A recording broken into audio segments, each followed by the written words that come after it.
Ranola's point of view. Masaya naming kinakantahan ng aking mister ang aming anak sa kanyang ikatatlong kaarawan. Kaharap ng anak ko ang cake na binili pa ng asawa ko sa bayan. Simple lamang ang aming handa. Isang lechong manok, spaghetti at lumpia. Kami lang din ang naririto ngunit masayang masaya kami. Happy birthday, Baby Royce! Maligayang sabi namin ni Evander, ang aking mister, at hinalikan namin pareho sa pisngi ang aming bunso. Blow the candle, anak! Ngiti kong wikat inilapit sa anak ko ang kanyang cake. Masaya ring pumapalakpak si Grace, ang 5 taon naming panganay habang hinihintay ang pagblow ng kanyang kapatid sa kandila. Nang hipan ni Royce ang kandila, sabay-sabay kaming nagdiwang at kumuha na ng pinggan. May kapitbahay kaming mag-asawang matanda ngunit dahil gabi na, hindi na sila makakapunta rito kaya't hinatira na lang namin ng ulam. Lumapit ako kay Evander na siyang kararating pa lang. Kinuha ko ang kanyang bag na dala at pinunasan ko ang kanyang pawis. May bakas pa ng alikabok ng semento ang kanyang leeg, kaya't pinunasan ko rin ito. Pagod na pagod ka, butit nakaabot ka pang bumili ng cake. Hindi pwedeng hindi makabili, mahal. Baka magtampo si Royce. At nagnakaw siya ng halik sa aking labi. Napangiti ako at tinapos ang pagpupuna sa kanya. Papa, ang sarap nitong cake na dala mo. Ani Grace na ngayon ay may malaking hiwa na ng cake sa kanyang pinggan. Ganon din ang kanyang kapatid. Oo, Papa, chocolate! Bulol pa nang sabihin yun ni Royce. Naman, dapat lang masarap para sa birthday boy. At niyakap isa-isa ni Evander ang kanyang mga anak. Napangiti na lamang ako habang pinagmamasdan sila. Hindi ganito ang buhay na nakasanayan ni Evander, pero para sa amin, nakaya niya. Mula si Evander sa marangyang pamilya, habang ako, isa lamang ulila na nagtatrabaho sa kanila. Pero kahit ganoon, pinagtagpo kami ng tadhana at nagmahalan. Hindi boto sa akin ng kanyang lola na tanging bumubuhay sa kanya, at dahil ayaw niyang mawalay sa akin, tinanan niya ako at narito kami sa bukid. Masaya sa aming pagsasama kasamang 2 naming anak. Minsan naaawa ako sa asawa ko dahil nakaya niyang magtrabaho bilang construction worker. Hindi siya sanay nung unang taon namin pero ngayon, regular na siya sa kanyang trabaho. Mas kumakayod pa kasi 2 na ang aming anak sa loob ng 5 taong pagsasama. Gusto pa sana niyang dagdagan pero talagang sinabihan ko siya na sapat na ang 2 lalo na't siya lang nagtatrabaho sa pamilya. Ayokong mahirapan pa kami lalo. Hindi ko talaga gustong makipagtanan sa kanya dahil alam kong maghihirap kami. Pero pinatunayan niya na hindi, kaya't mas lalo ko lang minahal ang aking asawa. Mahal? Tawag ko nang nag-aayos na kami ng higaan para matulog. Hindi ka ba nagsisisi na pinili mo ko kesa sa marangyamong buhay? Napatingin siya sa akin. Ano bang klaseng tanong yan, mahal? 5 taon na tayong kasal at nagsasama. Kung hindi mo siguro ako itinanan baka hindi ka construction worker ngayon. Kung hindi kita itinanan, baka wala tayong 2 anak ngayon, mahal. Hindi ako kailanman nagsisisi sa buhay na pinili ko. Lalo na't masaya naman ako sa piling mo. Titiisin kong hirap, makasama ka lang. Pero mahal, wag na natin niyang pag-usapan. Kapag nagtanong ka pa ulit, bubuntisin ulit talaga kita. Sinasabi ko sa'yo. Hinila niya ako sa kama at niyakap. Hinaplos ko ang kanyang buhok. Alam mo namang hindi pwede. Magfa-family planning tayo. Alam ko, pero kapag nadala ako, bibilog ulit yung tiyan mo. O sige ka, huwag ka nang magtanong ulit, okay? Hinalikan niya ako sa noo at saka niyakap ng mahigpit. Magkatabi naman kaming 4 sa iisang kama. Ngayong naglalaro pang anak namin sa sala, may oras kami para maglambingan sa isa't isa. Ginagawa ko ito dahil alam kong pagod si Evander sa trabaho. Sige, iba na lang itatanong ko. Kamusta ang trabaho mo? Ayos lang. Niyayaya nga ako ng mga katrabaho kong mag-inuman kaso ayoko. Baka magalit si Mrs. Dragon pa naman kapag magalit si Mrs. kaya tinanggihan ko. Ngumisi siya at sumiksik sa akin. Napairap siya. Sigurado ako na may nagkakagusto sa'yo ng mga babae doon. Kung may nagkakagusto man sa akin, wala akong pake. May asawa na ako, maganda at sobrang bait. Wala na akong hihilingin pa. Napangiti ako at niyakap muli siya. Maswerte ako sa asawa ko. Naibigay niya sa akin ang klase ng pagmamahal na hindi ko kailanman naramdaman. Hindi lang yon. Binigyan din niya ako ng pamilya na hindi ko naranasan na magkaroon. Kaya't iniingatan ko rin ang pamilyang ito. Mag-ingat ka, yung baon mo ubusin mo ha. Wika ko sa asawa ko kinabukasan nang papasok na naman siya sa trabaho. Oo naman, luto mo ito eh. Hinalikan niya ako sa pisngi bago ang mga bata na nasa pintuan na rin gaya ko. Grace, Royce, huwag niyong pasakitin ang ulo ni Mama ha. Opo Papa, ingat po. Papa, pilan mo ako wobot. Wika pa ni Royce. Sa sweldo ko anak. Napatingin muli sa akin si Evander. Tatawag ako kapag nakarating na ako. Tumango ako. O sige. Pinunood ko ang kanyang pagsakay sa kanyang motorsiklo hanggang sa kanyang pag-alis. Naghagik-hika ng aking mga anak na pumasok sa loob ng bahay. Samantalang ako, hinihintay na mawala na sa paningin ko ang asawa ko bago ako napabuntong hininga. Sana maging maayos ng lahat. Gusto kong bumalik si Evander sa dating buhay niya. Masaya ako na nakaya niyang lahat pero hindi ko maiwasang makonsensya sa aking kaloob-looban. Dahil alam ko na akong dahilan kung bakit siya naghihirap ngayon. Hindi siya hinahanap ng kanyang pamilya o sadyang hinahayaan lamang siya kasi nag-iisa lang siyang lalaki. Heir, to be exact. Siya ang magmamana sa lahat ng pag-aari ng kanyang lola. Pero mas pinili niyang sundin ang puso niya. Tumawag nga si Evander pagdating niya ron at hindi ko maiwasang mapangiti. 5 taon na ang aming relasyon pero walang nagbago sa amin. Mahal pa rin namin ang isa't isa at mas tumibay pa ito ngayong may anak na kami. Mama, mag-aaral na po ako sa susunod? Tanong sa akin ni Grace pagpasok ko sa loob ng bahay. Oo, mag-aaral ka na. Sabi ko sabay haplos sa kanyang buhok. Girl version talaga si Grace ng aking asawa. Kutis ko lang yatang nakuha niya. At ang mata. Pero the rest, kay Evander na. Pero ang aming pangalawang anak na si Royce, photocopy talaga ni Evander. Parang ang ambag ko lang ay ilabas siya sa mundong ito. Gusto ko na mag-aral, Mama. Para paglaki ko, yayaman na tayo. Tutulungan ko kayo ni Papa. Kumirot ang puso ko sa narinig. Anak, nakagat kong ibabang labi ko. Maagang namulat si Grace sa buhay namin. Alam niyang mahirap lang kami, kaya kahit bata pa siya, maagang nag-mature. Wala kasi siyang kalaro, kasi malayo naman ang kapitbahay namin sa bukid na ito. Nang gumabi na, napatingin ako sa orasan. Hindi pa kasi umuwi si Evander kaya't nag-alala ko. Nang tinawagan ko naman, hindi sumasagot kaya't kinabahan na ako talaga. Mama, wala pa po ba si Papa? Gutom na ako eh. Ani Grace. Nasa hapagkainan na sila pareho ng kanyang kapatid at handa na rin ang aming hapunan. Walang hapunan na hindi kami sabay-sabay. Yun ang naging practice namin palagi. Sabay magdasal, sabay maghapunan. Ngunit ngayon, wala pa si Evander. Baka malapit nang dumating anak. Ani ko at sinubukang tumawag muli ngunit hindi ko pa nadadaya lang kanyang numero. May bagong numero ang biglang tumawag. Agad ko itong sinagot. Hello? Hello? Good evening. Ikaw po ba si Ranola Veneracion? Tanong ng isang lalaki sa tawag. Opo, ako nga po. Bakit po? Ikaw po ba ang asawa ni Sir Evander Veneracion? Unti-unting bumilis ang tibok ng puso ko nang binanggit niya ang pangalan ng asawa ko.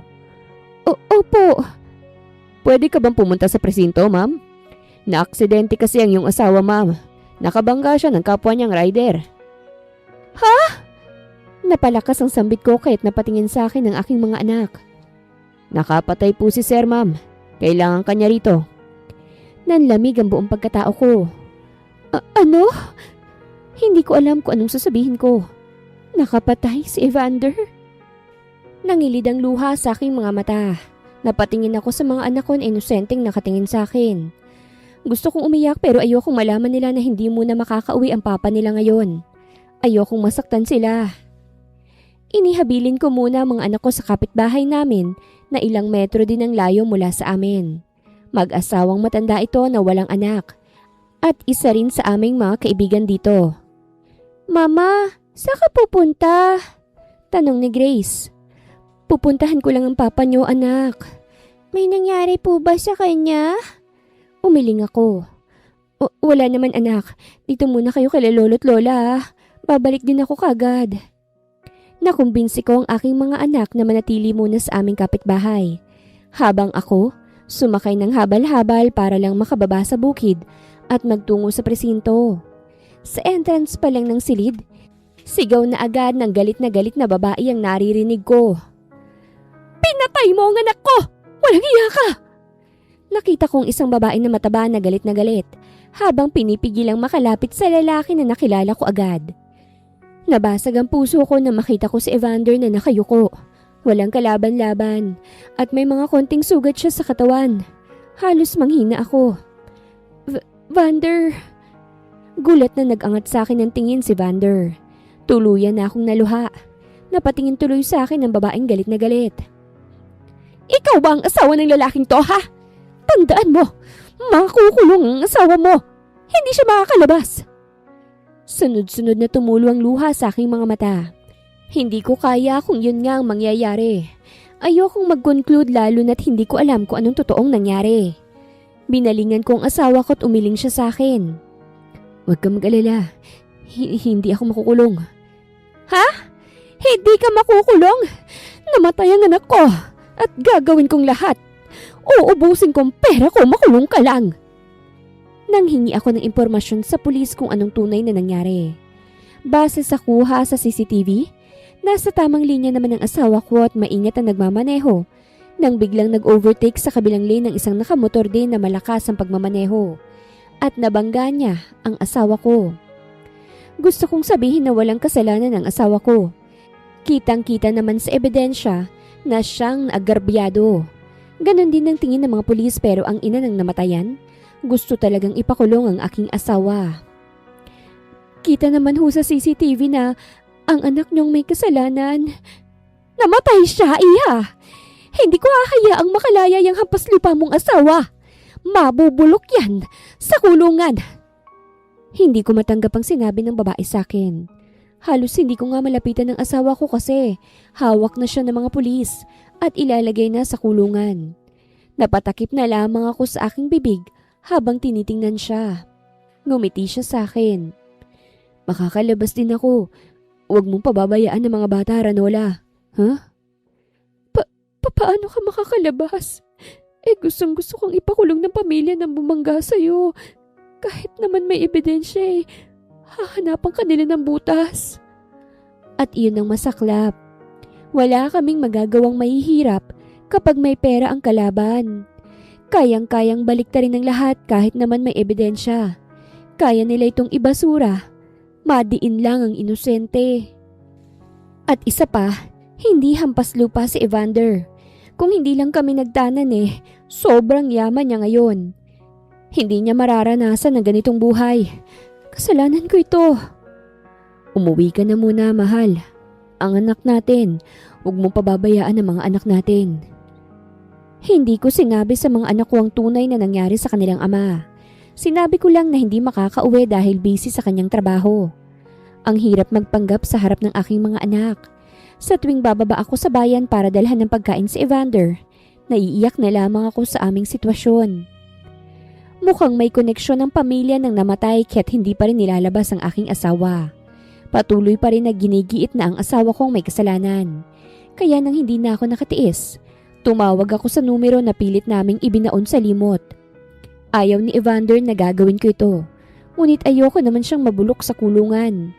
Ayoko siyang mabulok doon lalo na't wala naman siyang kasalanan. Kaya tumawag ako isang gabi. Hello? Who's this? Boses ito ng istriktang lola ni Evander. Ma'am Asura, si Ranola po ito? Narinig ko ang pagsingap niya sa kabilang linya. How dare you call me after you eloped with my grandson? Nakagat kong ibabang labi ko. Alam ko pong galit kayo sa amin. Sa akin, ngunit kailangan ko ang tulong mo, ma'am. Si Evander. Nakakulong si Evander ngayon. Oo, wala siyang kasalanan pero dinidiin siya ng kabila. Ayoko siyang makulong, ma'am. May mga anak kami. What? Please po, papatawarin niyo po si Evander sa kanyang nagawa. Tulungan niyo po siyang makalabas, ma'am. Narinig ko ang kanyang pagmumura sa kabilang linya. Magkita tayo, Ranola. Mariin niyang wika. Kinakabahan man ako sa gusto niya mangyari pero pumayag ako. Kaya kinabukasan, inihabilin ko na naman ng mga bata sa kapitbahay para kitain ang lola ni Evander. Sampal kagad ang natanggap ko nang magkita kami at hinayaan ko lamang yon, kahit masakit ang kanyang ginawa. This is all your fault! Nang dahil sa iyo naghihirap ang apo ko ngayon! Anya habang dinuro-duro ako. Dahil sa iyong babae ka! Tulungan niyo po siya, ma'am. Ayoko siyang makulong. Sa tingin mo itutulong ako lalo na kung galing sa iyong request? You stole my grandson's future away from him. Because of your selfishness, kaya't nangyari to sa kanya. Ang kapal ng mukha mong manghingi ng tulong sa akin. Napahagulgol na ako at nagmakaawa na sa kanya. Sige na po, ma'am. I'm sorry kung nagawa namin yun. Mahal kasi namin ang isa't isa at mahal na mahal ko ang apo niyo. Pero kung ganito lang din ang mangyayari sa buhay niya, gagawin kong lahat para mabago ito. Tulungan mo po siya, ma'am. Gagawin kong lahat ng gusto mo. Kaya mo siyang iwan? Napasinghap ako. Gusto ko na iwan mo siya at ibalik ang dating buhay niya. I want that for him. Iha, iiwan mo ba siya? Hindi ako nakapagsalita. Sa itsura mo pa lang mukhang hindi mo kaya. Mas okay lang na mabulok sa kulungan ng apo ko basta't lang hindi kayo maghiwalay. And you have 2 children? Kawawang mga bata. May ina na kagaya mo. They deserve a good mother. Not like you. Tagos na tagos ang kanyang sinabi sa puso ko. I will help my grandson pero iiwan mo siya. Aalis ka rito at hindi mo dadalhin ang mga anak mo. Kumirot lalo ang puso ko. You will leave him and never see him and your children again. Hindi ako nakapagsalita agad. Hindi ko kaya ang kanyang pinagagawa. Pero 5 taon na kami ni Evander. We were both 18 nang magtanan kami. Sa 5 taon na yon, kita kong paghihirap niya lalo na't hindi siya sanay. Pero kinaya niya. Ayokong mas lalo siyang mahila pababa kasama ako. Masaya ako na ipinaranas niya sa akin ng masaya at simpleng buhay. Pero sa puntong ito, wala akong kapangyarihan para iligtas siya sa kapalaran niya. Ang pamilya niya lang ang may kayang gawin yon. Hindi ako na asawa niya lamang. Sige po, susundin ko ang gusto niyo.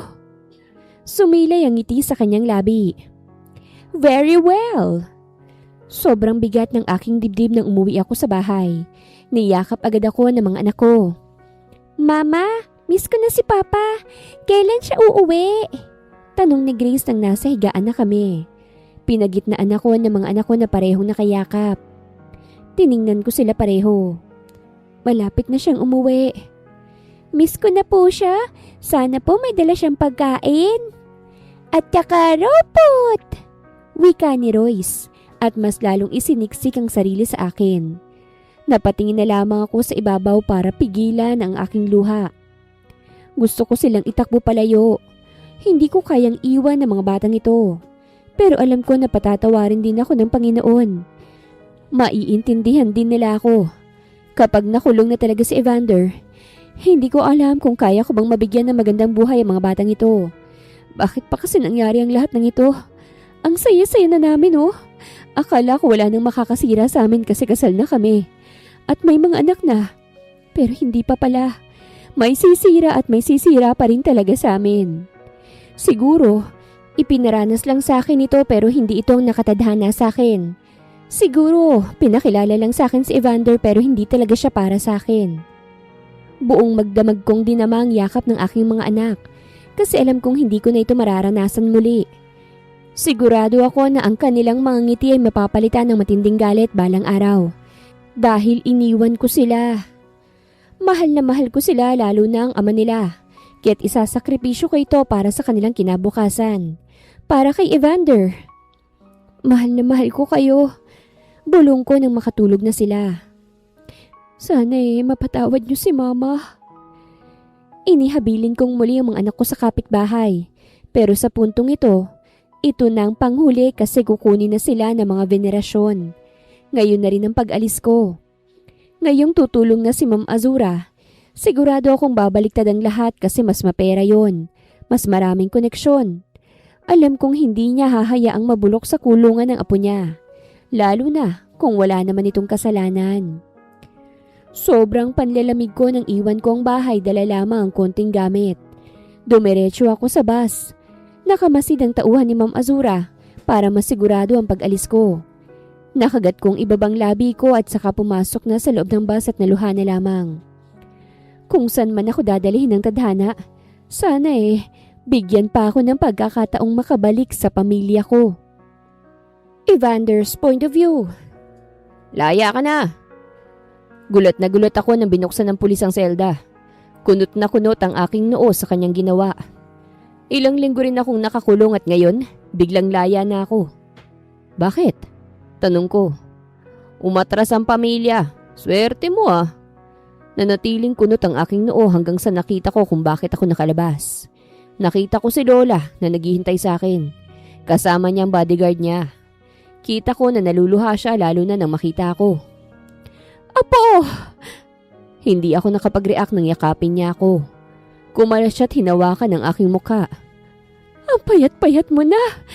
Hindi ko akalain ganito na ang nangyayari sa'yo. Anong ginagawa mo rito? Tanong ko. Wala akong maalala na pinatawag ko siya. Hindi ko alam kung paano niya nalaman. Hindi ko gusto na makita ang lola ko rito. Parang may kutob ako. Pinapalaya ka, Apo. Hindi ko gustong makulong ka kasi wala ka namang kasalanan. Umigting ang aking panga. Salamat pero kung ano man ang kapalit nito, hindi ko tutugunan. Hindi na ako babalik doon. May sariling pamilya na ako, Lola. Kita ko ang pag-usbong ng galit niya. Kaya bago pa man siya sumabog, nilagpasan ko na siya.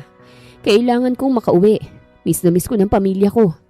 Pero hindi pa man ako tuluyang nakalalabas. Nagsalita na si Lola. Hindi mo na kailangang sumukli sa ginawa ko, Apo. Kasi ang asawa mo na mismo ang tumugon. Namilog ang aking mga mata at marahasan na palingon sa kanya. Anong ibig mong sabihin? Unti-unting bumilis ang tibok ng aking puso. Hindi ka na babalik sa bukid na yon. Dahil nasa bahay na ang mga anak mo. At si Ranola? Umangat ang sulok ng labi niya. Ano sa tingin mo? Napamura ako sa aking isipan at mabilis na umalis para magtungong bukid. Walang laman ang aking isipan kung hindi si Ranola. At ang maisip na ang paglaya ko, kapalit ng pag-iwan niya sa akin, ay hindi ko matanggap. Ang saya-saya namin sa loob ng ilang taon. May mga anak kami. Kasalanan ko ngayon kasi hindi ako nag-ingat. Kung hindi ako na-aksidente, hindi niya sana ko kontakin ang pamilya ko. Mahal! Sigaw ko sa labas pa lamang ng aming bahay. Marahas kong binuksan ang pinto. Mahal! Dumiretso ako sa kwarto namin at nakita ko na wala siya. Kahit sa kusina wala rin siya. Napahawak ako sa aking ulo. Ranola! Sigaw ko sa pangalan niya kasabay ng pagtulo ng aking luha. Hindi ko siya itinanan para lang iwan ako sa huli. Tinali ko na siya sa akin kahit pa mga bata pa kami pero nakawala pa rin. Napaluhod na lamang ako sa sahig at napahilamos sa aking muka, gamit ang aking mga palad. Hindi ko matatanggap to. Alam kong may dahilan siya, pero sana hindi naman ganito. Mahal na mahal ko siya. Dapat magpasalamat ka sa babaeng yon, kasi nakalaya ka na. Malamig na wika ni Lola nang papauwi na kami sa amin after 5 years of being away. Nagbakaawa siya sa akin na tulungan ka. Sinabi niya sa akin na patawarin kita't ibalik sa iyo ang lahat. Kumuyom ang aking kamao. Hindi ko alam kung anong pumasok sa kukote ng babaeng pinatulan mong yun eh. Wala siyang silbi sa iyo, Evander. Hinihila ka lang niyang pababa. Tama nga lang na iniwang ka niya kasi hindi kayo bagay. Gusto kong magsalita ng masasama. Gusto kong kumalaban muli pero sa puntong ito, alam ko na wala akong laban. Nang makarating kami, Nag-iyakan ang aking mga anak nang makita ko. Agad silang tumakbo patungo sa akin at niyakap ako. Nasaan po si Mama, Papa? Tanong ni Grace. Asan po si Mama? Hindi ko sila masagot. Hindi na babalik ang nanay nyo. Si Lolang sumagot kaya't sumamang tingin ko sa kanya. Simula ngayon ay dito na kayo titira. Sa magandang bahay na ito. Hindi sa bukid na yon. Umiling si Grace. Papa, si Mama po. Umigting ang aking pangat niyakap na lamang siya muli. Matitiis mo ba ito, Ranola?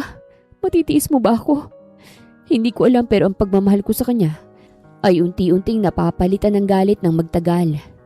Sa pangungulila ko sa kanya, napagod ng puso ko. Sa bawat araw na naaalala ko siya, gusto ko siyang parusahan. Hindi naging magaan ang mga unang taon sa amin. Palaging hinahanap ng mga anak ko ang kanilang ina.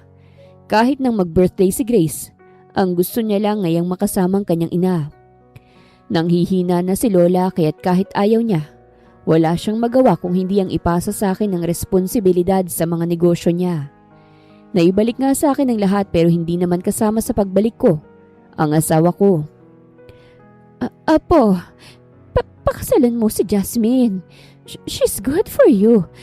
Before I die sana naman matupad mo ang gusto ko. Lumipas na ang 5 taon. Hindi na makabangon si Lola. Sobrang payat niya na rin sa kanyang higaan. Sa sobrang kalupitan niya, walang bumisita sa kanya na mga kamag-anak. Ako lang ang nagtiis sa kanya kasi nasa akin ang kayamanan niya. Alam kong marami akong nagawang masama sa'yo. Baka hanggang ngayon ay galit ka pa rin sa akin. Alam mo na may nagawa ka sa aking masama. Bakit gusto mo pa rin pakasalan ko si Jasmine? Hindi ko gustong babaeng yun. Napasinghap siya. Apo! Hindi ko tutuparin yung gusto mo, Lola. Malamig kong sabi at umatras na. Namilog ang kanyang mga mata. Apo! Tumingin ako sa nurse. Ikaw nang bahala sa kanya. May meeting pa ako. Alam kong mahal na mahal mong babaeng yon. Natigilan ako at bumaling muli sa kanya. Hinihintay mo pa rin siya, di ba, Apo? Hindi ako nagsalita. Narinig ko sa isa sa mga tauhan mo na pinasundan mo siya. Nasa abroad, hindi ba?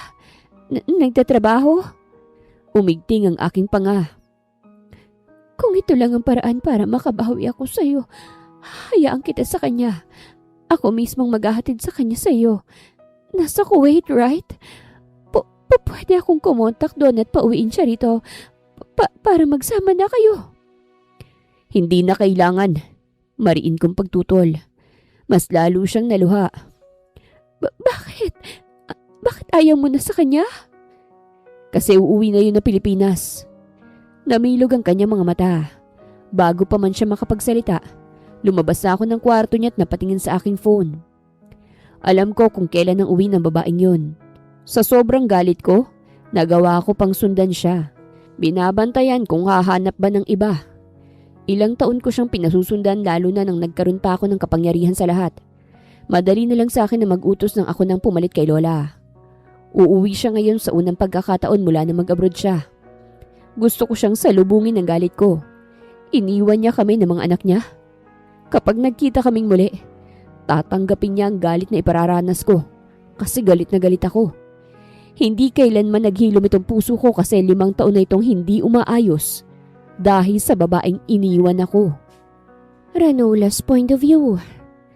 Kabang-kabang aking puso ngayong nakauwi na ako ng Pilipinas matapos ang ilang taon sa Kuwait bilang domestic helper. Nang iniwan ko ang aking pamilya, nagsikap ako na maging mabuti para sa sarili ko. Nag-apply ako para mga ibang bansa. Naghirap, nangulila.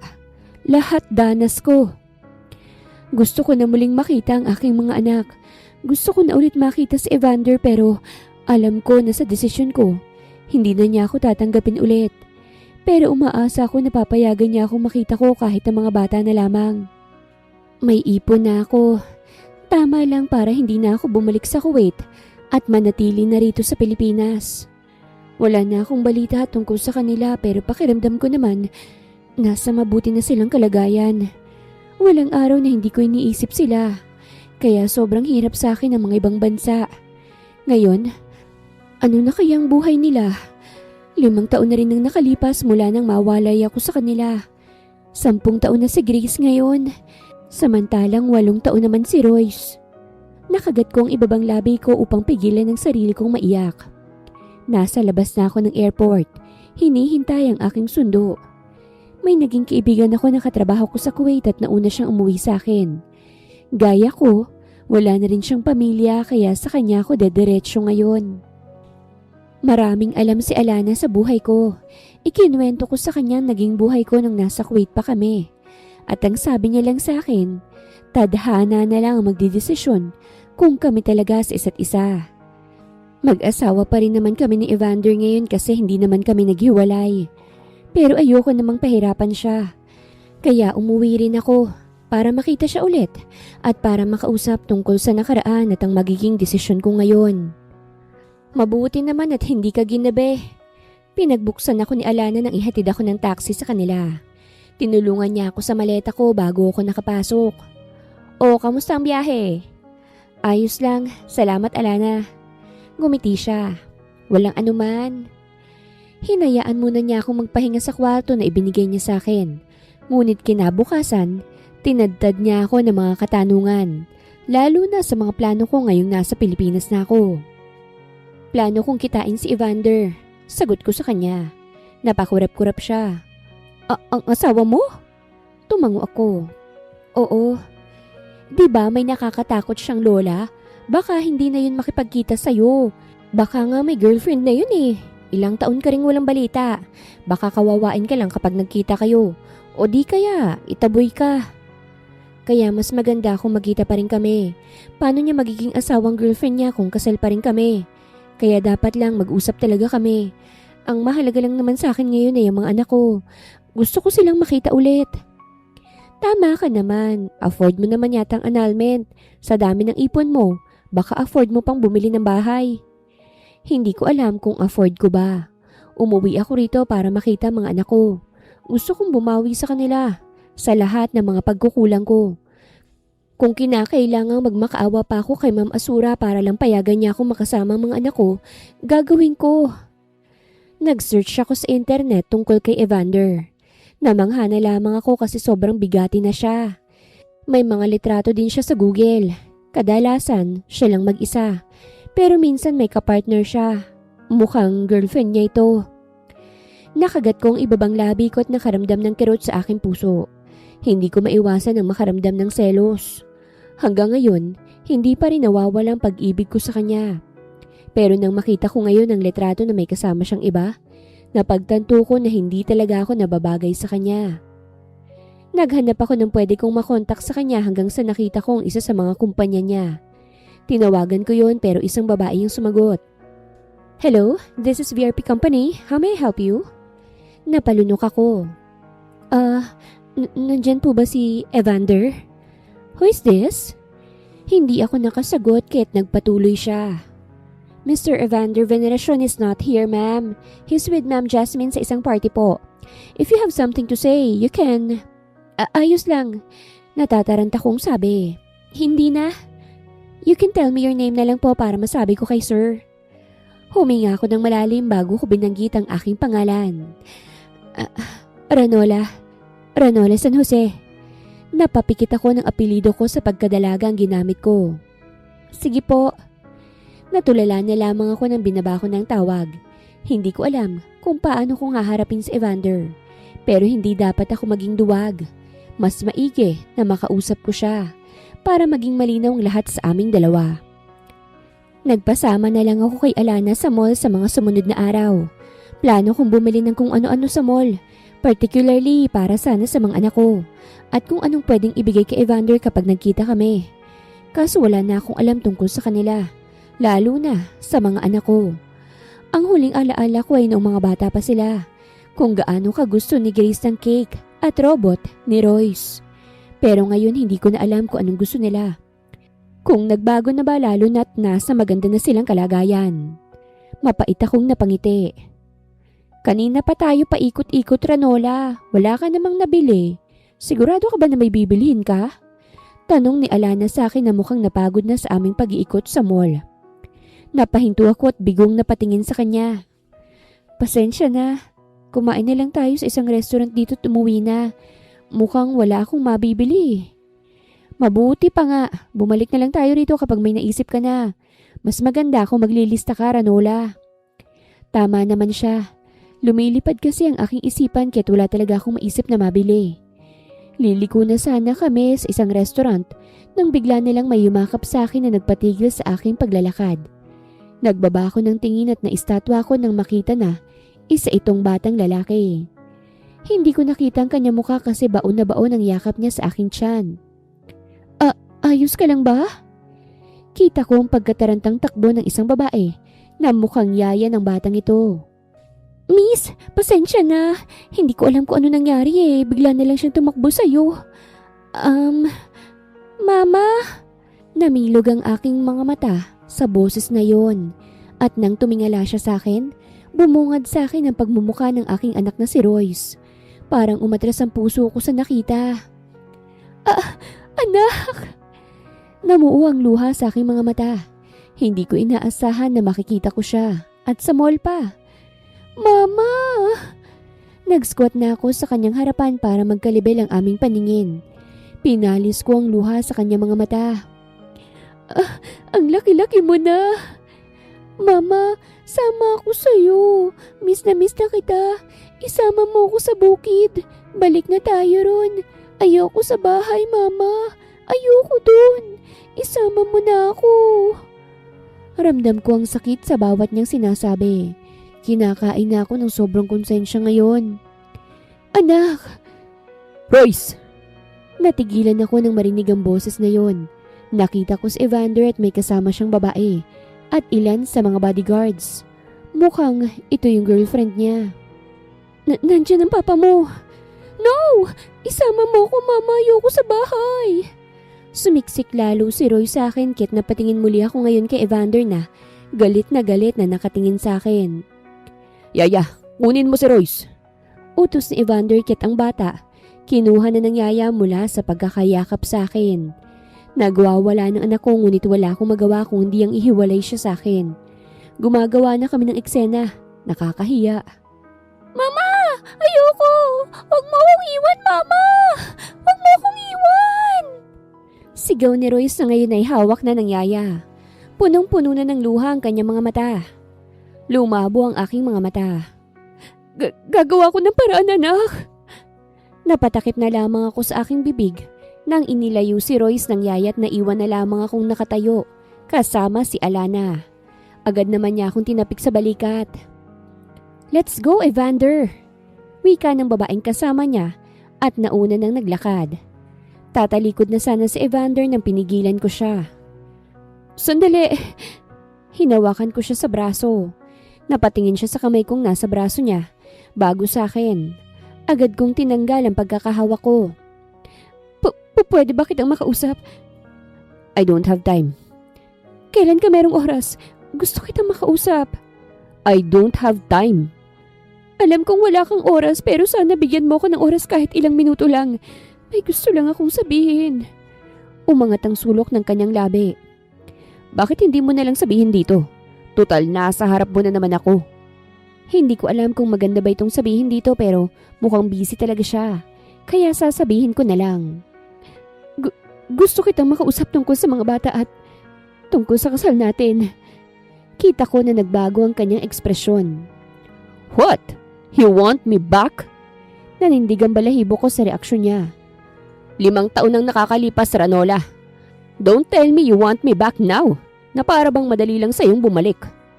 Para akong sinampal ng katotohanan. Sumikip lalo ang aking dibdib. Umiling ako. Magfa-file ako ng annulment, Evander.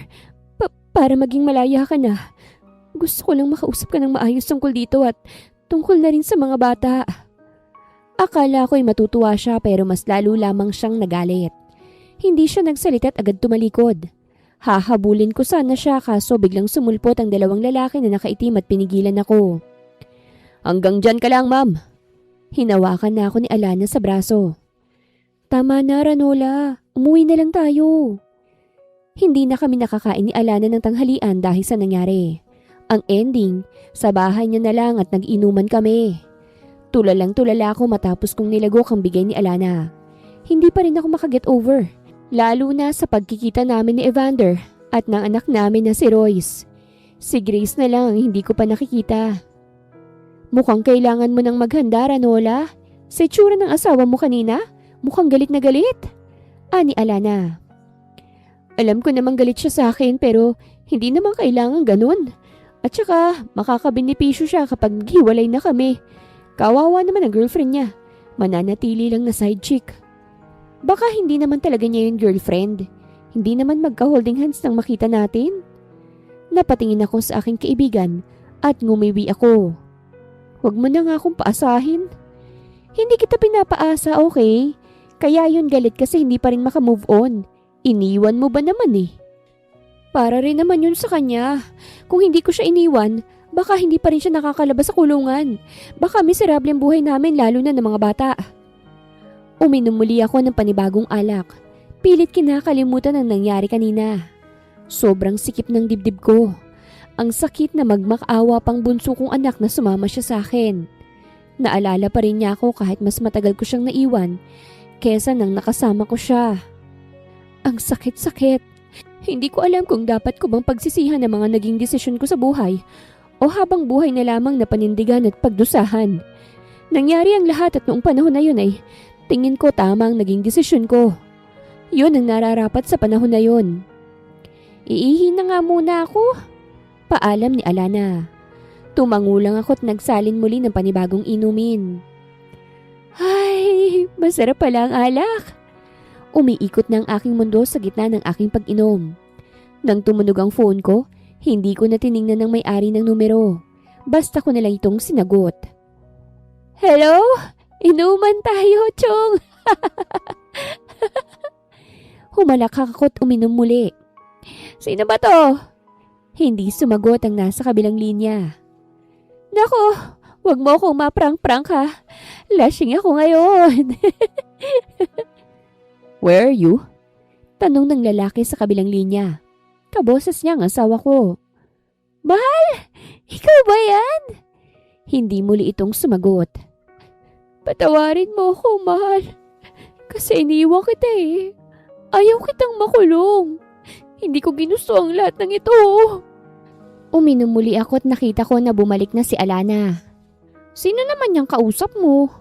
Ah, mahal ko. Humagikik ako at tiningnan ng phone ko pero laking dismay ako nang makita na wala na akong kausap. Guni-guni ko lang yata yun. Mag-inuman na lang tayo, Alana. Sobrang sakit ng aking ulo pagising ko sa umaga. Paglabas ko ng kwarto, nakita ko si Alanang nagluluto na sa kanyang maliit na kusina. Gising ka na pala. Grabe ka naman malasing. Nagmamaoy. Natigilan ako. Talaga? Ayos lang yan. Mukhang hindi ka sanay maglasing. Kumain na lang tayo. Ngayong nahimasmasan na ako, hindi ko na alam kung anong gagawin ko sa buhay ko. Ayaw makipag-usap ni Evander. Ayaw niya rin akong ilapit sa aking anak. Deserve ko ba to? Siguro dapat inasahan ko nito nang nanghingi ako ng tulong kay Ma'am Azura. Tumunog ang phone ko sa kalagitnaan ng pagkain ko ng almusal. Galing to sa hindi kilalang numero. Pero sinagot ko pa rin dahil baka importante. Hello? Hi, Miss Ranola? Sino to? Oh, this is from VRP Company. Sinabi ko na kay Sir ang tungkol sa iyo and you'll have a meeting with him this afternoon. Halos tumayo ako mula sa aking kinaupuan. Talaga? Yes, ma'am. At exactly 4 o'clock in the afternoon po. Please don't be late. Mr. Veneracion won't entertain latecomers. Sige po, thank you. Natulala na lang ako nang matapos ang tawag. O ano na? Tanong ni Alana. Kakausapin daw ako ni Evander. Kailangan ko nang maghanda. Tapusin mo muna yung kinakain mo, no? 4:00 pa lang naman. Ang aga-aga pa ngayon. Alam ko pero maghahanda ako ng sasabihin, Alana. Ayokong masayang ang oras niya kung mauuta lang ako ron. Ngayong sosyali na siya, mahal ang oras niya kahit hindi ko dapat sayangin. Inubos ko ng kinakain ko at tumayo na para hugasan ang sarili kong pinagkainan. Nagmukmuk ako sa kwarto para maghanda ng sasabihin. Ang gusto kong ilinaw kay Evander ngayon ay ang tungkol sa mga bata. Na gusto ko silang makita. Kahit co-parenting na lang at ang annulment. Ako naman ang magfa-file at may budget ako para doon. Kaya't hindi na siya dapat mabahala. Evander, sana mapatawad mo ako sa lahat ng nangyari. Ngayon gusto kong bumawi sa mga anak ko. Pagpapractice ko pa. Napakamot na lamang ako sa aking ulo kasi parang ang pangit naman ng script ko. Evander, kahit mga anak ko na lang. Sinabunutan ko na lang ang sarili ko kasi kahit hindi ko kaharap si Evander, hindi ko rin talaga alam kung anong sasabihin ko. Ang ending, wala akong mahanda. Kung meron man, mga key ideas lang nang sasabihin ko. Mag-ingat ka sa biyahe. Salamat. Wika ko kay Alana bago lumabas para magtungo sa kumpanya ni Evander. Pagdating ko ron, agad nila akong in-entertain. Sinabi kong pangalan ko at agad pinapasok. Sa 25th floor daw ang opisina ni Evander kaya't medyo kinakabahan ako. Pagdating ko naman doon, agad akong sinalubong ng babae. Mukhang siya yung kausap ko. Miss Ranola San Jose? Opo. Ngumiti siya at binuksan ng isang pintuan. Pumasok ka na po. Sir Evander is waiting. Kita kong pagngiwi niya nang napa-sign of the cross ako. Kailangan kong dasalan ng sarili ko para naman magtagumpay akong makalabas. Pagpasok ko sa loob, halos yakapin kong sarili ko sa sobrang ginaw. Sobrang lawak din ng opisina kaya nang tiningnan kong paligid. Ilang hakbang din ang gagawin ko para lang makarating sa kanya. Nakita ko siyang nakatanaw sa glass wall na kitang-kitang iba pang commercial building. Tumikhim ako. Magandang hapon po. Napalingon siya sa akin. Gaya ng una naming kita noon, ganun pa rin ang kanyang mga mata. May galit pa rin siya sa akin. Take a seat. Sinunod ko ang sinabi niya. Umupo ako sa upuang nakatagilid sa kanyang desk. Umupo siya sa swivel chair pag upo at hinarap ako. Nakatingin lang siya sa akin. Parang hinihintay ako na magsalita. Alam kong mahalagang oras mo kaya't naghanda ako ng mga topic na aking sasabihin. Naglabas ako ng papel. Kita ko ang bahagya na pag-awang ng kanyang labi. First, gusto ko lang sanang hindi ako makikipag-cooperate sa annulment. Agad niyang sambit bago pa man ako makapagsambit ng kahit na anong sasabihin. Parang alam na alam niya na agad. Bakit? Bakit ba atat na atat kang makipaghiwalay? May bala ka bang asawahin? Iniwan mo ko. Babalik ka lang para makipaghiwalay. Hindi para bumawi sa ilang taon mong paglayo. Para niya akong inatake sa kanyang sinabi. Babawi naman ako sa mga anak ko kung papayagan mo ko. Mahina akong sabi. At sa akin, hindi ka babawi? Napasinghap ako. Kita ko na nagngingit-ngit na ang ngipin niya sa inis. Paano ako babawi sa'yo? May girlfriend ka na at alam kong galit ka naman sa akin. Hindi ka patapatawad ang ginawa ko pero sana'y maintindihan mo yon. Ayaw lang kitang mabulok sa kulungan. You're right. Should I say thank you then? Hindi ako nakapagsalita agad. Nandito ka para malaman mo na hindi ako papayag sa annulment na sinasabi mo, Ranola. Hindi ako papayag na basta-basta kanilang makipaghiwalay. Gusto kong tikman mo ang galit ko. Ang dami mong atraso. Hindi lang sa akin kung hindi sa mga anak mo rin. Sila ang pinaka naapektuhan dito. Bakit hindi ka papayag? Gagawin mong kabit forever yung girlfriend mo? Umigting ang kanyang panga. Hindi ko girlfriend si Jasmine. O edi Fling. Napatalon ako sa gulat nang hinampas niya bigla ang lamesa. Napalunok ako kasi mas lalo lamang siyang nagalit. Ano bang dapat kong gawin? Hindi naman ako pwedeng bumalik sa'yo lalo na't ang lola mo naman ang gusto magpakalayo ako. Yun ang kapalit ng paglaya mo. Naiintindihan mo naman siguro yun, di ba? Kung hindi ko yung ginawa, may posibilidad na hindi ka na makalabas. Lalo na't mapera yung pamilya na yun. Kahit ikaw pang walang sala, kaya nilang baliktarin kasi hindi nila matanggap na namatay ang anak nila. Responsibilidad din kita noon, Evander. Hindi ko kayang makita kang mas lalong nahihirapan.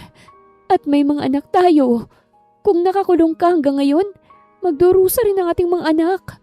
Kaya sana, intindihin mo naman ang ginawa ko. Tumayo siya kaya't napatayo na rin ako. Iniintindi ko nga, Ranola. Kaya yakapin mo ang galit ko. Kapag babanggitin mo pang tungkol sa annulment na yan, hindi mo na makikita mga bata. Banta niya sa akin. Hindi ako nakapagsalita kaya't bumuntong hininga siya. Dadalhin kita sa bahay. Gusto ka makasama ni Royce. Pero si Grace, galit siya sa'yo kaya't intindihin mo na lang. Nakaramdam ako ng pagkirot sa aking puso. Tatanggapin kong lahat, makabawi lamang ako sa kanila. Sige.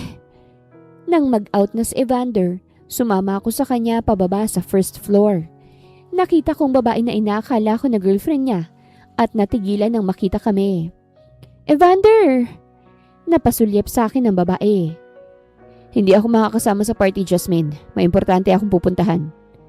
Kita ko ang dismaya sa kanyang muka. Ganun ba? Napansin ni Evander na hindi ako nakagalaw sa aking kinatatayuan. Kaya't binalikan niya ako at hinawakan sa palapulsuhan. Kita ko ang paggapang ng mga mata ni Jasmine doon. Let's go! Hindi na ako nakaangal nang lagpasan namin ng babae at tuluyan ang lumabas sa building. Walang nagsalita ni isa sa amin sa kotse. First time kong makaupo sa front seat ng kanyang magandang kotse. Halos pigil na pigil ang aking hininga. Hindi ko rin alam kung paano ko haharapin ngayon ng aking firstborn. Lalo na't sinabi na sa akin ni Evander na galit yon. 5 years akong nawala sa buhay nila kaya't matinding pagbawi ito. Bahala na kung mahirapan ako. Sa gitna ng pag-iisip ko, biglang huminto ang kotse ni Evander. Muntik nang tumama ang aking noo sa dashboard. Mabutit may seatbelt ako. Are you okay? Napatingin ako sa kanya. Oo, okay lang ako. Dito ka lang, titingnan kong kotse. Lumabas siya ng kotse habang ako'y nanatili sa loob. Bumalik siya sa loob matapos ang ilang segundo. Na-flat ang gulong. Hala. Tatawag ako sa bahay para makuha tayo. Anya't kinuha ang cellphone kaso napangiwi rin. O ano? Tanong ko. Nag-aalala dahil sa reaksyon niya. Walang signal. Titingnan ko ang akin. Pagtingin ko, wala ring signal. Nakagat ko ang ibabang labi ko. Wala bang mga bahay dyan? Binuksan niyang bintana para tumingin. Walang masyado, saka mukhang uulan. Sinara niya ang bintana at bumuntong hininga. Dito na muna tayo. Maghihintay na lang tayo kung may dadaan. Nakagat kong ibabang labi ko at tumango. Napahawak ako ng mahigpit sa seatbelt ko at halos hindi na humihinga. Hindi pala maganda na magsama kami na kaming dalawa lang. Para akong nawawala ng hangin. Wala ni isa sa amin ang nagsasalita, kaya rinig na rinig ko ang sariling pagtibok ng aking puso. Mahal. Nanindig ang aking mga balahibo nang sabihin niya yon. Mahina akong napasinghap at bumaling sa kanya. Nakita kong nanunubig na ang kanyang mga mata na nakatingin sa akin.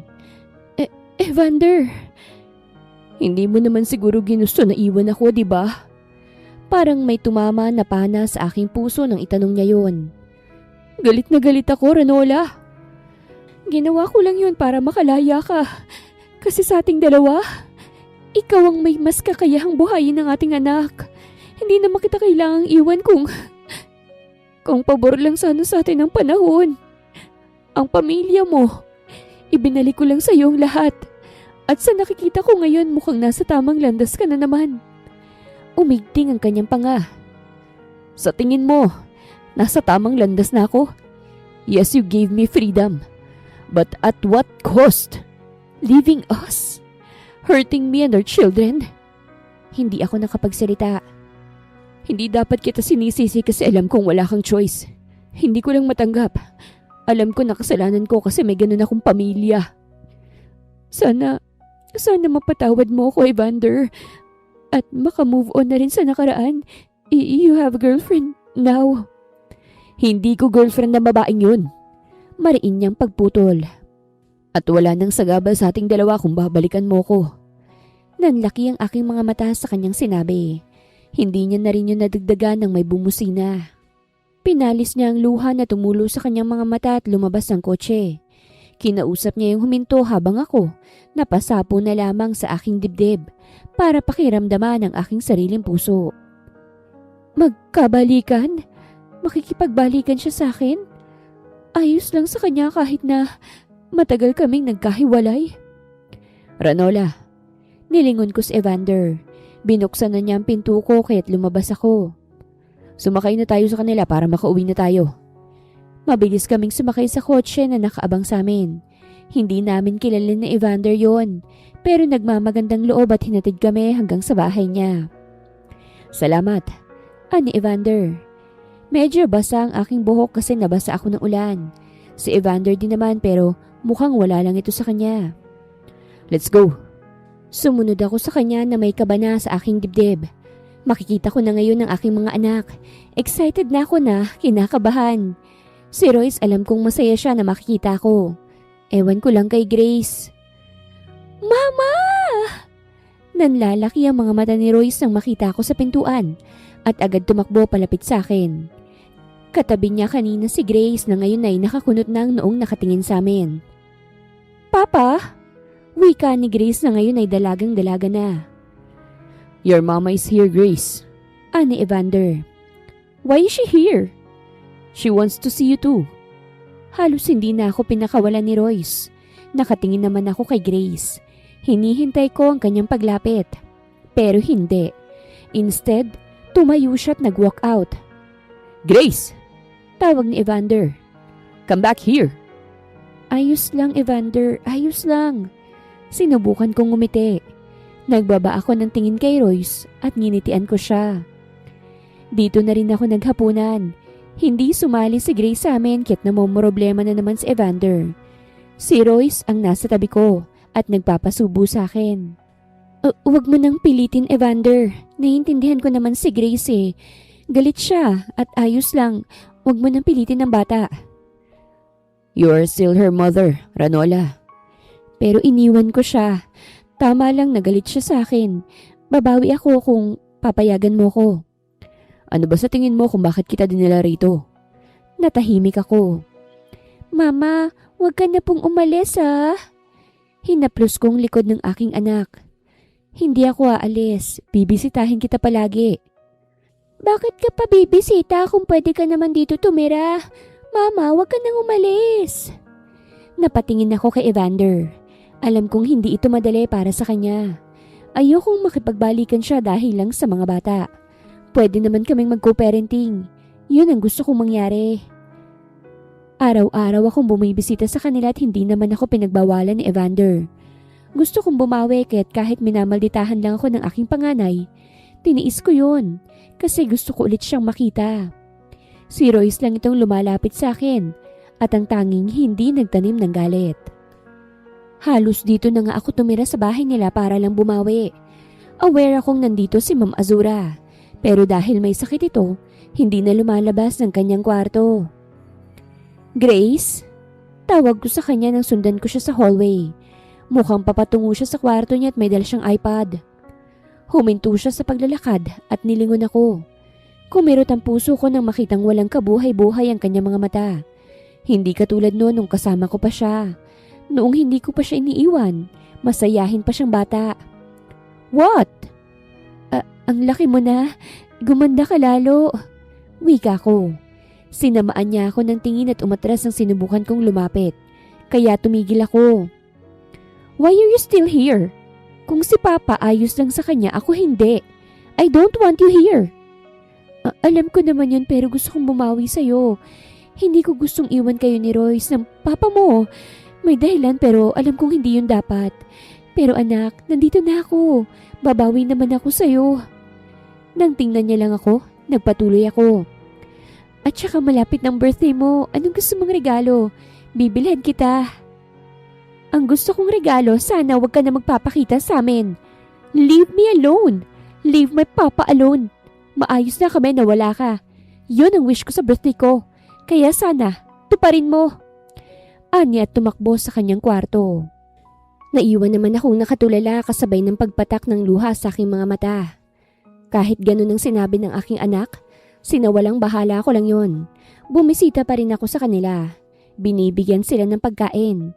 Minsan nilulutuan kahit si Royce lang naman ang kumakain. Ayos na sa akin yon. Alam kong hindi naging madali ang pinagdaanan nila na wala ako. Kaya't paghihirapan ko ito. Ranola, Tawag ni Evander nang napansin niya ako sa kusina. Nandito ka na pala, Evander. Ilulutuan ko lang ng hapunan ng mga bata. Uuwi na rin ako pagkatapos. Iniwas ko munang tingin ko sa kanya para tapusin ang niluluto ko. Pero halos lumabas ang aking kaluluwa nang yakapin niya ako mula sa likod. Evander! Humigpit ang pagyakap niya sa akin at naramdaman ko ang kanyang mukha sa aking balikat. I missed you, Ranola. I forgive you now. Hindi na ako galit. Just come back to me. Na-off ko ang stove dahil sa kanyang ginawa. Kung ginagawa mo lang ito para sa mga bata, hindi ko to ginagawa para sa mga bata. Ginagawa ko to kasi hanggang ngayon mahal pa rin kita.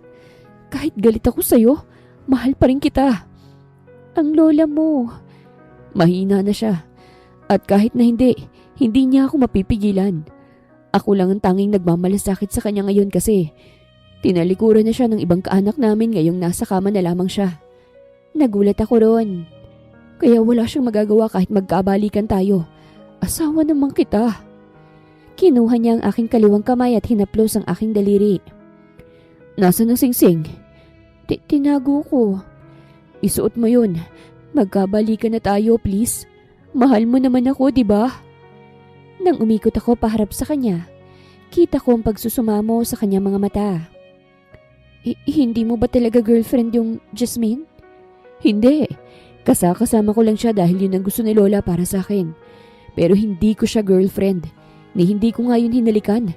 Hindi ko kayang magtaksil dahil kasal pa ako sa babaeng iniwan ako. Natahimik ako. Ikaw, wala ka naman sigurong boyfriend, di ba? Kahit pinasundan kita, gusto ko pa rin makasigurado dahil gusto mong magpaanal. Namilog ang aking mga mata. Pinasundan mo ko? Oo. Nang naibigay ng para sa akin, pinahanap agad kita kung saan ka nagpunta. Pero di ba galit ka? Galit ako. Pero hindi na ako magagalit kapag babalik ka sa akin. Tatanggapin kita. Tatanggapin kitang muli ng buong buo, Ranola. Hindi ka maghihiganti sa akin? Papahirapan ako? Nasa isip ko yun pero napag-isipan ko na kung gagawin ko yun, baka iiwan mo kong ulit. Baka makawala ka ulit. At baka this time, hindi na kita makita. Mahal na mahal kita, Ranola. Noong nasa bukid pa tayo, halos hindi kita padapuan sa lamok. Takot akong saktan ka. Unti-unting bumilis ang tibok ng puso ko. Nang tingnan ko siya, napagtanto ko na wala na talaga akong lalaking ibang mamahalin kung hindi siya lamang. Gusto ko makipag-anal kasi akala ko may girlfriend ka na. Matapos ng pag-iwan ko sa inyo, deserve mo ng babaeng hindi ka iiwan. Yung kapareha ng estado mo sa buhay. Hindi ka gaya ko. Hinawakan niya ang baba ko para mapaharap ako sa kanya. Wala akong girlfriend.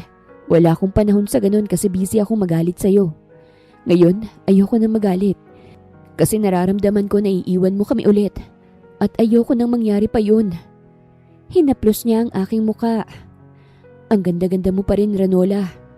Nangilid na ang luha sa aking mga mata. At ang gwapo-gwapo mo pa rin, Evander. Bumaba ang kanyang tingin sa aking labi. At bago pa man ako makapagsalita, sinakop niya na ang labi ko ng kanyang halik. Tumulo ang luha sa aking mga mata sa sandaling halik na yon. At nang humiwalay ang aming labi, pinagtagpo naman niya ang aming noo. Bumalik ka na sa akin, mahal. Tumango ako at hinayaan siyang halikan ako muli sa labi. Pumayag ako na magkabalikan kami ni Evander, ngunit hindi pa rin ako lumilipat sa bahay niya. Ayokong lumipat nang hindi pa maayos ang lahat, lalo na't ayaw naman ni Grace sa presensya ko, kaya irerespetuhin ko yon. Pero sinubukan ko pa rin namang makalapit sa kanya. Minsan, magkasabay na kaming lahat kumain, pero hindi pa rin niya ako kinikibo. Kaya isang araw bago ang kanyang birthday, bumisita ako para maibigay ang regalo ko. Kinatok ko ang kanyang nakabukas sa pinto. Nakita ko siya sa kanyang kama kaharap ang kanyang iPad.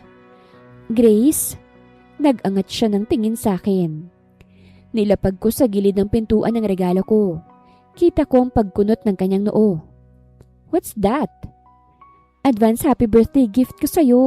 Sana magustuhan mo. Nanatili lamang ang kanyang tingin sa akin.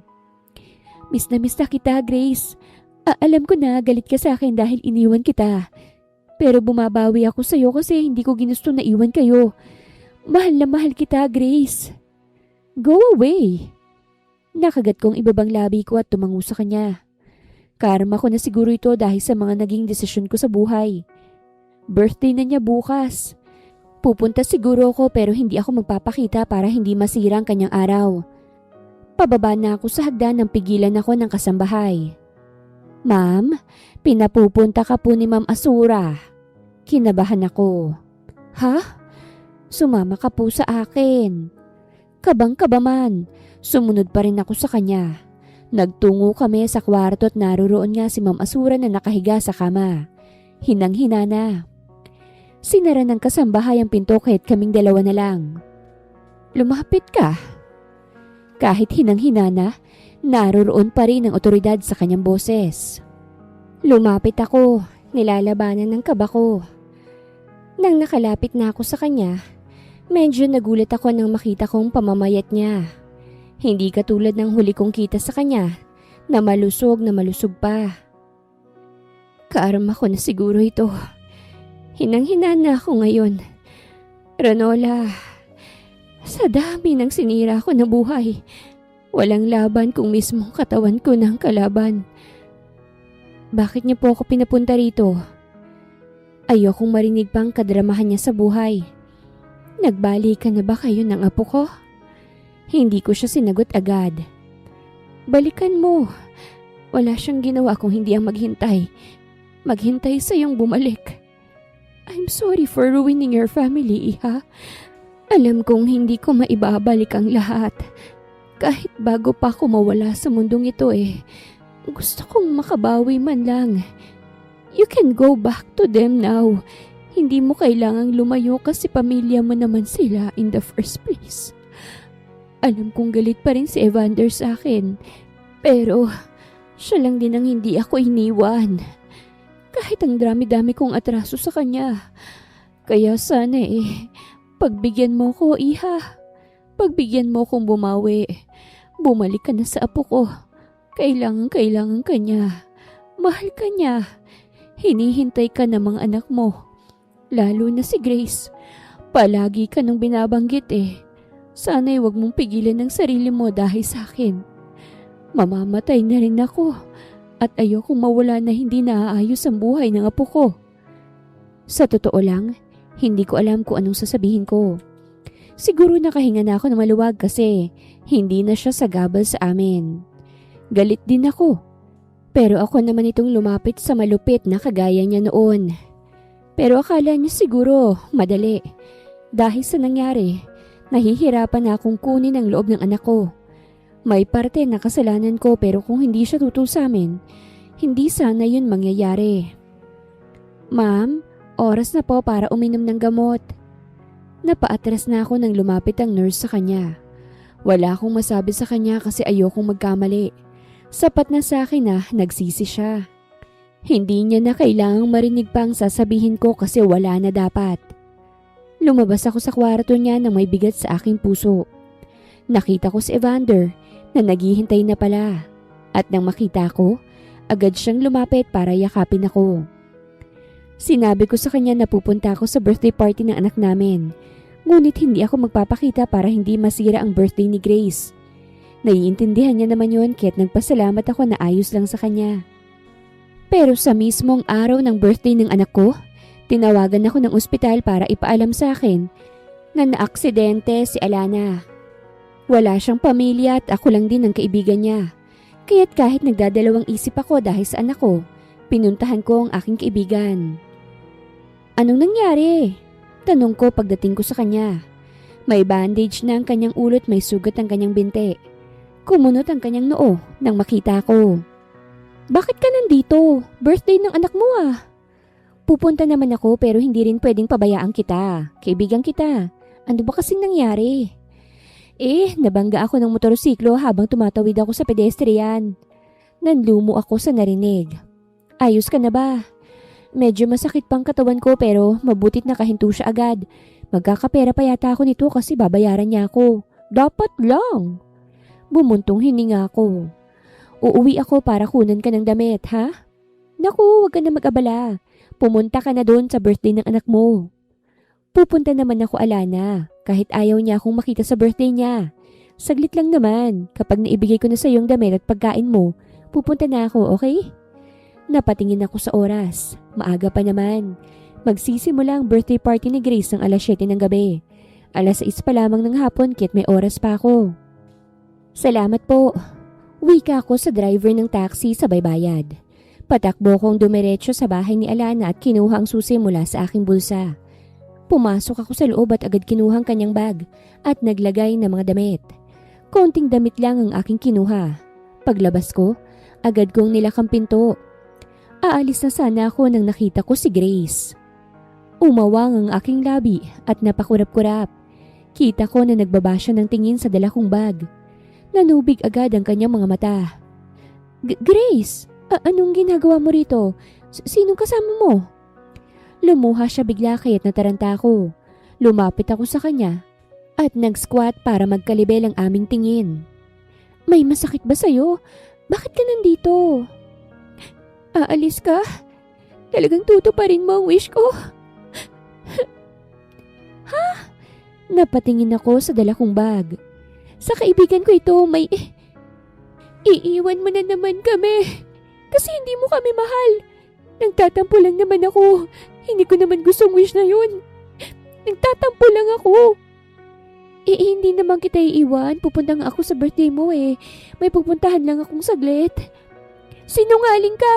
Hindi mo kami mahal. Binigyan mo nga ako ng advance birthday gift kasi aalis ka na. At saka siya tumakbong palayo. Kinabahan ako ng husto lalo na nang tumakbo siya patungo sa kabilang kalsada. Nang makita kong paparating na kotse, agad kong binaba ang bag. Grace! Sigaw ko at sumunod sa kanya. Bago pa man siya mabangga ng paparating na kotse, agad ko na siyang hinilat na yakap kasabay ng paggulong namin sa gilid ng kalsada. Napadaing pa ako nang tumama ang ulo ko sa semento. Dumilim saglit ang aking paningin at agad sinilip ang aking anak na ngayon ay nakayakap na rin sa akin. Nakahinga na ako ng maluwag. Mabuti at nakaabot pa ako. Munti ka na yun. Pero saglit lang yun kasi umikot ang aking mundo. Mama! Pilit kong ngumiti kay Grace nang tingnan niya ako. Grace, ayos ka lang? Nakaramdam ako ng panghihina sa aking sarili hanggang sa dumilim ang aking paningin. Narinig kong iyak ng aking anak bago ko nawala ng malay. Nagising ako na nasa ospital na.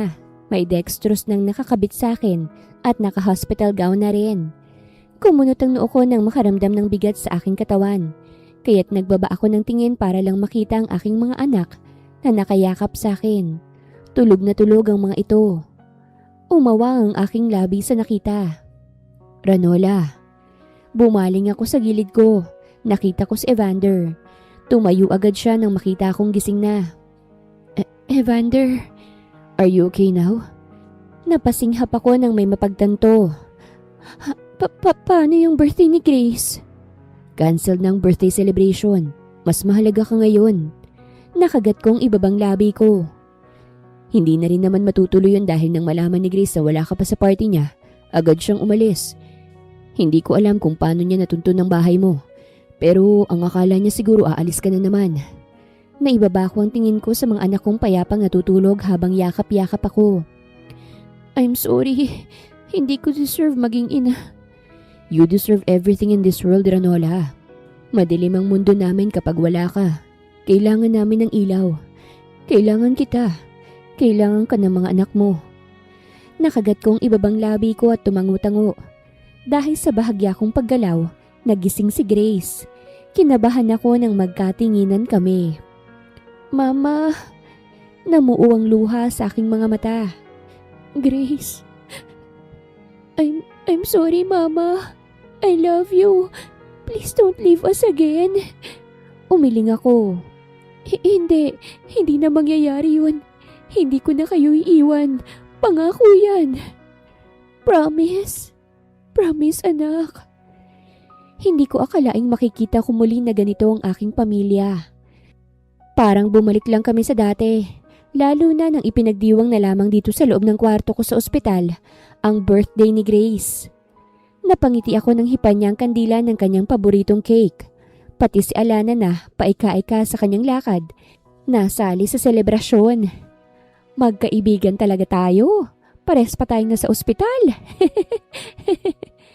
Humagikik siya pagkatapos sabihin yon. Ayos ka na ba? Oo, lumuhod na ngang nakabundol sa akin. Huwag lang siyang ipakulong. Magbabayad daw siya ng maraming pera sa akin. O instant mayaman pa ako. Napatingin ako sa mga anak ko nang naghagikikan sila. Pinahiran kasi ni Royce ng icing ang birthday girl. Tingnan mo mga anak mo, Ranola, oh. Masaya ulit sila kasi nandito ka na.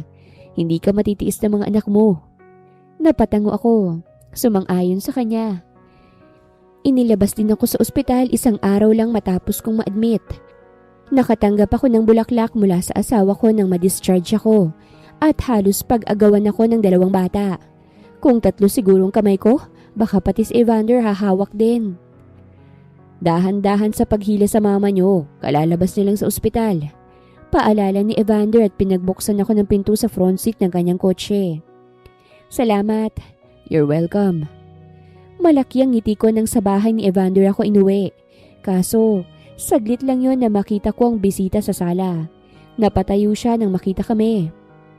Jasmine, banggit ni Evander sa pangalan ng babae. Ngumiti sa amin ng babae. Nagulat ako ron. Mabuti naman at kumpleto na muli kayong magkakapamilya. Nandito lang ako kasi binisita ko si Lola Asura. Napatingin siya sa akin.